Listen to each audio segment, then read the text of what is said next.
I love that so much. Blood Like Honey and Annex on BBC Music introducing in Norfolk. They were our guests on the show a couple of weeks back, you might have heard. And that's from their new EP, Hurricane Headaches. BBC Music introducing. So hi and welcome. If you're listening for the first time, thank you. Stick around for 3 hours of the finest new music being made all across Norfolk.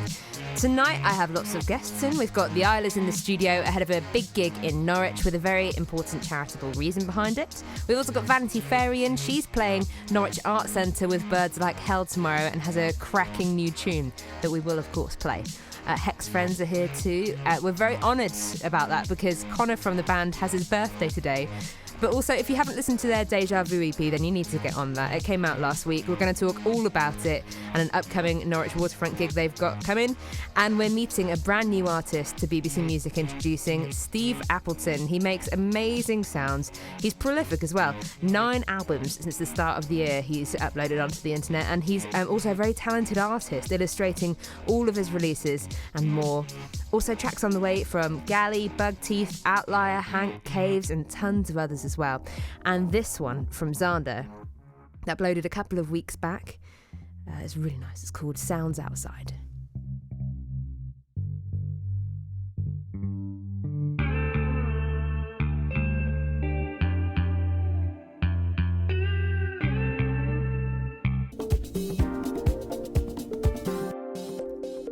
Off licence and open after hours on BBC Music introducing in Norfolk. It's Sophie Little with you till 10 tonight. Thanks for joining us. Brand new music from around the county for the next few hours, including some guests. My second guest of the evening is someone that we found via Bandcamp and have just been wowed by, really. Quite sad our paths haven't crossed sooner. Welcome to the studio, Steve Appleton. Hello. Hello, Sophie. Great to be here. Really nice to have you as well, Steve. So you are a musician, but you're also an artist, and well, would you call yourself an artist or an illustrator? There's a big discussion to be had about that, definitely. Really? Oh yeah. Right. I would, depending who I'm speaking to. Yeah. Mostly I'd call myself an illustrator. Why? Is that downplaying your artistry? No, I think illustration is an amazing skill. It's the idea of having some kind of concept, whether it's yours or somebody else's, and being able to transform that almost magically into the viewer's kind of brain. Yeah. I also think, not wishing to get too big about it, that's exactly what music does. Yeah. It's a concept. You're getting emotion or a feeling into somebody else. That's not to say that art doesn't do that. But I'm very interested in the communication side of it. Yeah, and art's a big umbrella, really, isn't it? Absolutely. I think that you're right from a language point of view. A lot of people are put off if you call yourself an artist. If you call yourself an illustrator, then most people ask you what you mean by that. So it's opening up a discussion rather than closing it down, maybe. I like it. I don't even know where to start with you, Steve. I've got so many questions. I think before we start, can I say, please? I also used to play in a football team. Did you? Yes. What football team's that? I can't even remember what they were called, but they asked me to leave because I kept breaking my glasses. I wear glasses. Oh. In fact, one of my most embarrassing moments I'm going to share. Yeah. We were, I can't even remember the word, rehearsing, I want to say. Practicing. That works. Yeah. And I was I was a defender. Yeah. Because you can tell I'm a huge man, tiny man. I was a defender. What do you want? And the opposition side said, "Oh, don't kick the ball so hard. You'll break Steve's glasses." Oh. And I realised at that point I was really holding the team back and I needed to step away. So yes, I have played in a football team. I can't remember what they were called, but you don't want me on your team. That's all I'm saying. Steve. I ain't no team player. I think you should be part of this new Norwich musicians team. I think they're It did sound really nice as they were talking about it. I think they won't mind your glasses potentially breaking. Although I wouldn't want to break. You've got some very fancy, nice glasses. Oh, we could talk a lot about. Yeah. Really nice. You don't want to break those. They wouldn't look as good with a bit of tape in the middle. No. You are pretty prolific in the way that you write, I think anyway, because on your Bandcamp, I was counting today, and you've got 9 albums worth of material that you've uploaded since the beginning of this year. Yes, that is true. Is it all written in that space of time, or does it go further back than that? No. So Just to let you know, I have just come out of full-time education. Right. So I had careers and stuff. Yeah. My first career was as a musician. Yeah. My second career was as a kind of designer. Okay. I did websites and things. And then I went back to school. So I've just finished my degree in illustration, Wow. which is why I call myself an illustrator, maybe. Yeah. And I went straight on to do an MA in communication design, which is why I'm interested in communication in its broadest sense. Yeah. When I left the MA, I set myself 2 tasks. One was to make 3 books every year, and one was to make 4 albums every year. What? Yeah, well, I didn't know what that meant. Right. I'm a huge fan of setting myself tasks. Yeah. I don't know if you've heard of the project called 1 Month Album. Yes. Yeah. Okay, so I probably had heard about it, but didn't take any notice of it until I'd said to myself, okay, I need to start making albums. The last one was in December, so I signed up to that, not knowing what it meant. So from cold, I'd finished my album by the 3rd of December. Wow. That was difficult because then I'm a huge rule follower. Yeah. I had the rest of the month just to sit there and go, oh, I can't let anyone So know you made yet. another one? No. I literally do Just follow another one. rules. Okay, I'm right. So you're doing a a thing rule with my follower. hand. I'm a rule follower once I've set it. So when did you... So it's not been 9 albums since the beginning of this year? Yes, no, absolutely. So that was the first one, Yes. December. Yeah. I'm 3/4 of the way through the 10th one, but you don't know that because it's not been published yet. What? I know, I'm sorry. That's just crazy. That's amazing. I'd also say, though, from a music point of view, if people are interested, and they should be, my music is excellent.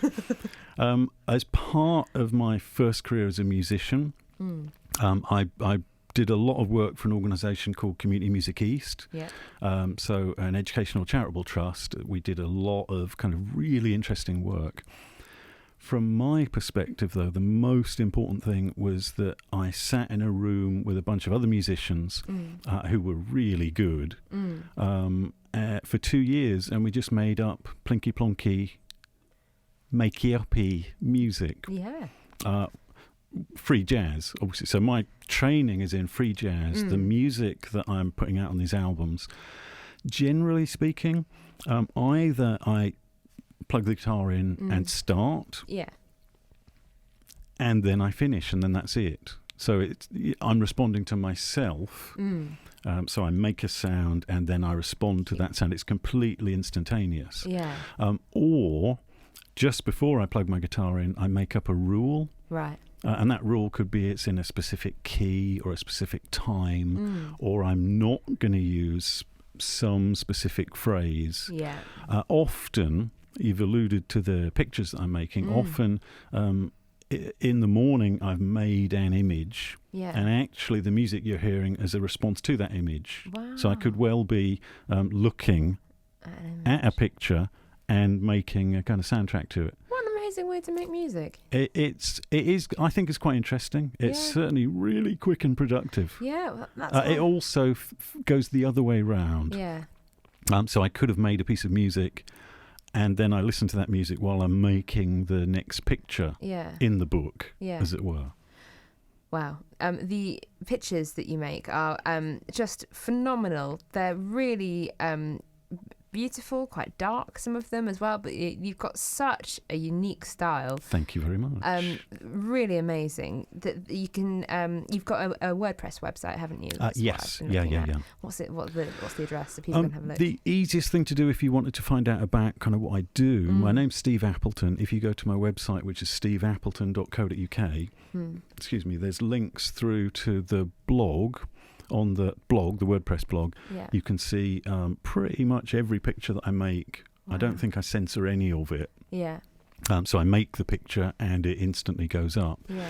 You can also see film of me making every piece of music. Yeah. I know. It's just a just rule I've set cool. myself. The rules are the thing that is making you so productive. That's what it is. The videos of you playing it, the whole site actually is really interesting. So many images. And if they're being uploaded in real time as well, how do you have any time in the day to do anything except from make music and illustrate? That is a super duper question. And realistically, I don't. If I can describe my day, Yeah. and I'm not boasting, Yeah. it's just what it is. I wake up, have a nice cup of tea, obviously, and I usually make one of the collage pictures. Then I walk into town. Yeah. Nice. Go to the Playhouse usually. Yeah. Because it's got nice comfy sofas and coffee. Yeah. And I make one of the graphic novel-y pictures. Yeah. Because you can carry that stuff around and make it. There's no scissors or glue or anything. It's just a little pen to draw with. Yeah. Then I go home and then I make some music and then I go and watch Vera for the evening. Wow. Not a bad lifestyle. That's incredible. Yeah. Wow. I'm jealous of myself. I'm jealous of you too. When I describe it in that fashion. And the cool thing is it's all true. Oh, wow. Steve, you're a really interesting guy. We're so glad we have come across you, and now we are friends with you here at BBC Music Introducing in Norfolk, so you'll have to come back on the show. Certainly would love to. I'm going to end this interview by playing a track from your album, I Was a Green Woodpecker Up Close Yesterday. Brilliant. It's Distant. Do you want to tell us anything about it before I hit play? No, I would love people to experience the song, or no, the piece, should I say, and make their own mind up. I'm not going to tell you what it's about. Amazing. Steve, thank you so much. It's been brilliant to meet you. Fantastic, thank you. This is Steve Appleton himself and Distant.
BBC introducing Unsigned, Undiscovered, and Under the Radar music.